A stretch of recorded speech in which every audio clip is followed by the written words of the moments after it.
Sir. అవునండి, చెప్పండి. ఎక్కడి నుంచి మాట్లాడుతున్నారు? సార్ మేము డిఎస్సి ఆస్పిరెంట్ సార్. చెప్పండి అమ్మా. సార్ ప్లీజ్ సార్ మాకు డిఎస్సి పోస్ట్ పోన్ చేయమని చెప్పండి సార్. కావాలంటే సీఎం గారి కాళ్ళు పట్టుకోవడానికైనా సిద్ధంగా ఉన్నాం సార్. మేమందరం మాకు ఎలాంటి పార్టీ మాకు మద్దతు లేదు, ఏ పార్టీ మాకు అవసరం లేదు. నేను స్వచ్ఛందంగా మా కోసం మాకు టైం కావాలి సార్ అని అడుగుతున్నాం సార్. మొన్న టెట్ క్వాలిఫై అయిన వాళ్ళు 74,000 మంది ఉన్నారు సార్. వాళ్ళకి ఏం సమాధానం చెప్తారు సార్ సీఎం సార్? వాళ్ళకి మాత్రం టైం కావాలి కదా సార్ చదువుకోవడానికి. మీరు మొన్న టెట్ క్వాలిఫై అయ్యారా లేకపోతే అంతకుముందు టెట్ క్వాలిఫై అయ్యారా? మేము మొన్న టెట్ క్వాలిఫై అయినా సార్. ఓకే, చెప్పండి అమ్మా. సార్ ప్లీజ్ సార్, నేను మొన్న టెట్ క్వాలిఫై అయ్యాను సార్. నాకు కనీసం 20-30 రోజులు కూడా టైం లేకుండా ఇప్పుడు ఎగ్జామ్స్ పెడితే మేము ఎలా రాయాలి సార్?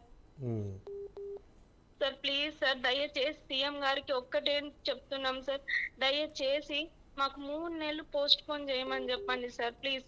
మేము ఎలాంటి పార్టీ ప్రలోభాలకు మేము లొంగట్లేదు సార్. వాళ్ళు లొంగమంటే మేము ఎందుకు లొంగుతాం సార్? మేము కాబోయే టీచర్లం సార్. మాకు ఆ మాత్రం తెలీదా సార్? ఎందుకు సార్ సీఎం సార్ మా బాధని పట్టించుకోమని చెప్పండి సార్. వాళ్ళ పార్టీ వాళ్ళ మీద కోపంతో మమ్మల్ని దూరం చేసుకుంటున్నాడు సార్ సీఎం సార్. మా బాధలు కానస్తలేవు సార్ సీఎం సార్ కి. దయచేసి సీఎం సార్ కాళ్ళు పట్టుకోవడానికైనా మేము సిద్ధంగా ఉన్నాం సార్. మా బాధను ఒక్కసారి అర్థం చేసుకోండి సార్. సార్ బిఆర్ఎస్ పార్టీ వాళ్ళు మాకు రెచ్చగొడుతున్నారంటే ఆడబిడ్డలు 3 దాకా 4 దాకా గ్రౌండ్లు ఎందుకుంటారు సార్? పోయులేగు ఎందుకుంటారు సార్? ఆడబిడ్డలు ఎందుకు ఉంటారు సార్? ఒక్కసారి మాకు మా బాధగా అనిపిస్తలేదు సార్. 3 నెలలు వాయిదా వేయమని అడుగుతున్నాం. 3 నెలలు కాదమ్మా, నేను ఇన్ని రోజులే వాయిదా వేయగలుగుతానని ఒక్క చిన్న ప్రెస్ మీట్ పెట్టమనండి సార్. అదే కదా, ఇప్పుడు మనము దీని ఇంతగానో ఉద్యమించిన దిగిరి అనేటువంటి సీఎం గారికి ఇది ఎందుకు అర్థం కావట్లేదు, మనకు అర్థం కావట్లేదు. సో దాని మీద చెప్పమ్మా.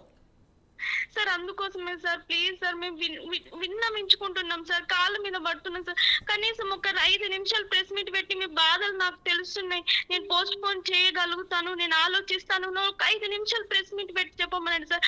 ఇంత నిరుద్యోగులు 20 రోజుల నుంచి రోడ్ల మీద వాడు తిరుగుతున్నారు సార్. ఆ మాత్రం కూడా చలనం లేదా సార్ సీఎం సార్ గారికి?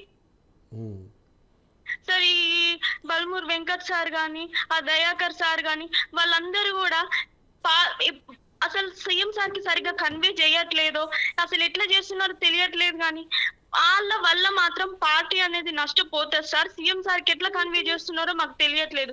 వాళ్ళ వల్ల మాత్రం పార్టీ అనేది ఇంకా నిరుద్యోగుల మీద ఒక మచ్చ పడిపోతుంది సార్. ఇక్కడ నిరుద్యోగులు అనేది బాధ పెడితే సార్ గారు ఎంత నష్టపోతారో తర్వాత చూస్తారు సార్. ఒక్కసారి సార్ మీకు దండం పెడతా సార్, ఒక 3 నెలలు వాయిదా వేయమని చెప్పండి సార్. కావాలంటే సీఎం గారి కాళ్ళు కూడా పట్టుకుంటాం సార్. సార్ రీసెంట్ గా టెట్ క్వాలిఫై అయిన వాళ్ళు 74,000 మంది ఉన్నారు సార్. వాళ్ళకి ఏం సమాధానం చెప్పుకుంటారు సార్? 45,000. ఓకే, ఎంతమంది అంటే వాళ్ళు సార్ ఇప్పుడు ముందు ప్రిపేర్ అయిన వాళ్ళు ఉంటారు కదా, మేము ఎప్పుడో వేసినాం కదా అని ఉండొచ్చు. కాకపోతే ఏంటంటే ఇప్పుడు బలవంతులతో బలహీనులకు పోటీ పెట్టినట్టు అయితే సార్ ఇట్లా పెడితే అది ప్రజాస్వామ్యం అనిపించుకోదు కదా సార్. సమన్యాయం ఉండాలి. మరి ఇప్పుడు ఇవి మాత్రం సార్కి తెలియట్లేదు సార్.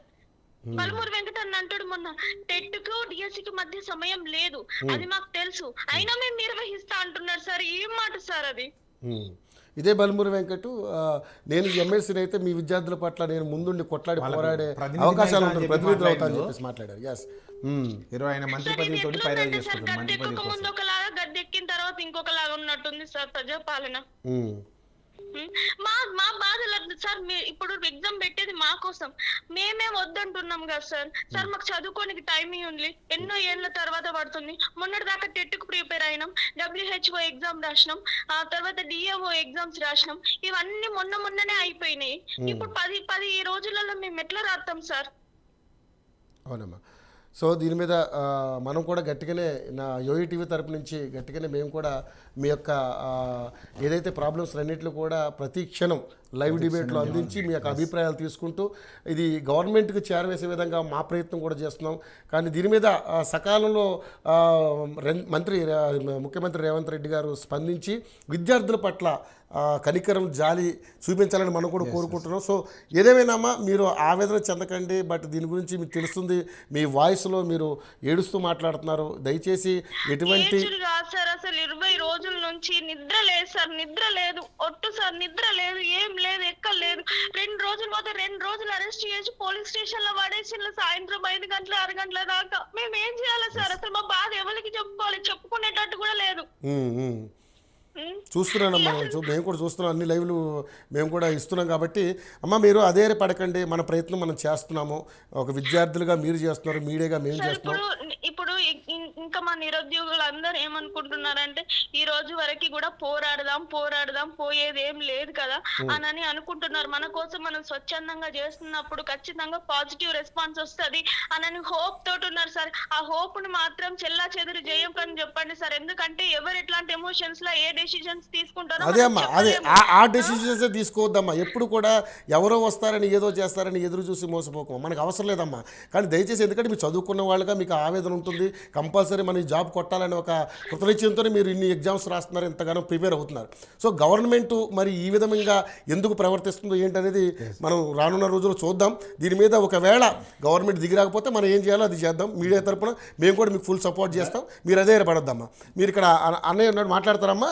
విక్రమ్ గారు ఉన్నారు, మాట్లాడతారా? మాట్లాడండి, చెప్పండి, మాట్లాడండి. అమ్మా మీరు ఎక్కడ అధైర్యపడొద్దు.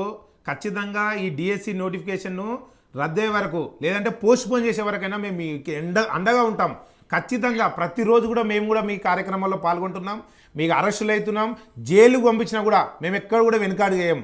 మా యొక్క కమిటీ కావచ్చు, అందరం కూడా వెనుకాడేయం. మీరు ఎవ్వరు కూడా తొందరపాటు నిర్ణయాలు తీసుకోవద్దు. ఎందుకంటే తెలంగాణ రక్తంలోనే ఉంది సాధించాలని చెప్పి. మనం తెలంగాణనే సాధించుకున్నాం. ఈ డిఎస్సి నోటిఫికేషన్ 25,000 నోటిఫికేషన్ సాధించుకోలేమా? ఇది అని ఒక జాబ్ క్యాలెండర్ని సాధించుకోలేమా? ఎవ్వరు కూడా అదే పడొద్దు. మీ అందరికీ అండగా మేము ఉంటాం. మేము ఉన్నంత వరకు కూడా మీకు ఏ ప్రాబ్లం కాదు. ప్లీజ్ మీరు మాట్లాడుతుంటే, తెలంగాణ ఆడపడిచి మాట్లాడుతుంటే మాకు చాలా బాధగా ఉంది. ఈరోజు నేను రేవంత్ రెడ్డి గారికి ఒక రిక్వెస్ట్ చేస్తున్నా, అమ్మాయి ఆడియో కాల్లోనే. ఈరోజు రేవంత్ రెడ్డి గారు, మీరు మానవత్వం మర్చిన ముఖ్యమంత్రిగా తయారయ్యారు. రేవంత్ రెడ్డి గారు వైఫ్ గారు గీతా గారు, మీరన్నా ఈ ఆడియో కాల్ వినండి. ఈ ఆడియో కాల్ ఒక తెలంగాణ ఆడపడిచి ఎంత ఘోరంగా ఏడుస్తుందో ఒక్కసారి వినండి. కాలు మొక్తా అంటుంది. రాత్రిపూట ఒక్కసారి చెప్పమ్మా రేవంత్ రెడ్డికి చెప్పి డిఎస్సి నోటిఫికేషన్ రద్దు చేసి వాళ్ళకు సమయం ఇవ్వండి, చదువుకోవడానికి సమయం ఇవ్వండి అని చెప్పి కోరుకోండి అమ్మా. ఒక తెలంగాణ ఆడపడిచి ఏడిస్తే తెలంగాణకు మంచిది కాదు, మీకు మంచిది కాదు, తెలంగాణకు మీకు ఎవరికి మంచిది కాదు. కాబట్టి తెలంగాణ ఆడపడుచులు అందరూ కూడా డిఎస్సికి ప్రిపేర్ అవుతారు. కాబట్టి వెంటనే ముఖ్యమంత్రి తన నిర్ణయాన్ని మార్చుకొని, ఈరోజు ఆయన చుట్టూ ఉన్న వాళ్ళు ఏం చెప్తున్నారో నిజంగానే అమ్మాయి చాలా స్పష్టంగా చెప్తుంది. చుట్టూ ఉన్న వాళ్ళు ఏదేదో చెప్పుడుతోటి ముఖ్యమంత్రి గారు కూడా ఇలాంటి నిర్ణయాలు మొండి వాదనకు పోతున్నాడు. ఈరోజు వెంటనే ఈ సమయం ఇవ్వండి. 1 నెల ఇస్తావా, 2 నెలలు ఇస్తావా, నీ ఇష్టం. నువ్వు ప్రెస్ మీట్ పెట్టి ఇన్ని రోజులు ఇస్తా అని చెప్పు. దానికి ఒప్పుకోవడానికి మేము అందరం సిద్ధంగా ఉన్నాం. ఒప్పుకోకపోతే మాత్రం రాష్ట్ర వ్యాప్తంగా ఆందోళన కార్యక్రమం ఇంకా ఉధృతం చేస్తాం అని డిఎస్సిని మాత్రం వాయిదా వేయాలి, సమయం ఇవ్వాలని ప్రధానంగా మేము డిమాండ్ చేస్తున్నాం. మీ అందరూ కూడా మేము ఎప్పటికీ అండగా ఉంటామమ్మా. మీరు అధైర్యపడొద్దని చెప్పి మేము యోయో టీవీ వేదికగా మీ అందరూ కూడా వేడుకుంటున్నాం, డిఎస్సి అభ్యర్థులందరూ కూడా. సో అదే మా పరిస్థితి. మీరేం అధైర్యపడకండి. మనం ఈ పోరాటాన్ని ఎంత దూరం కావాలో అంత దూరం తీసుకెళ్దాం. మనకు న్యాయం జరిగే దిశగా మనం ముందుకెళ్దాం. ఓకేనమ్మా? మీరు అధైర్యపడకండి please. Okay sir, thank you so much sir. CM గారికి మళ్ళీ నేను చెప్పుకుంటున్నాను సార్, దయచేసి సార్ మీకు కాళ్ళు పట్టుకుంటాను సార్. ఎంత మంది ఉన్నారు అంతమంది కాళ్ళు పట్టుకోవడానికి మేము సిద్ధంగా ఉన్నాం సార్. మాకు దయచేసి చదువుకోవడానికి టైం ఇవ్వమని చెప్పండి సార్, ప్లీజ్ సార్. ఇది ఒక్కటే మా విన్నపం, ఇంకా ఏమి లేదు సార్, ప్లీజ్ సార్. ఓకే అమ్మా, రైట్ అమ్మా.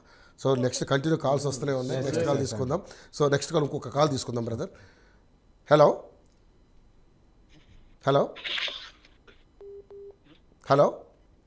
సార్ నమస్కారం సార్. నమస్తే అండి. ఎవరు ఎక్కడి నుంచి మాట్లాడుతున్నారు? సార్ నేను ఉస్మాన్ యూనివర్సిటీ మాట్లాడుతున్నాను. నా పేరు శివకుమార్. ఓకే శివకుమార్, చెప్పండి. ఏది మీరు డిఎస్సీనా లేకపోతే గ్రూప్సా? DSC sir. చెప్పండి, మీ అభిప్రాయం చెప్పండి. వాయిస్ వినిపిస్తుందా సార్?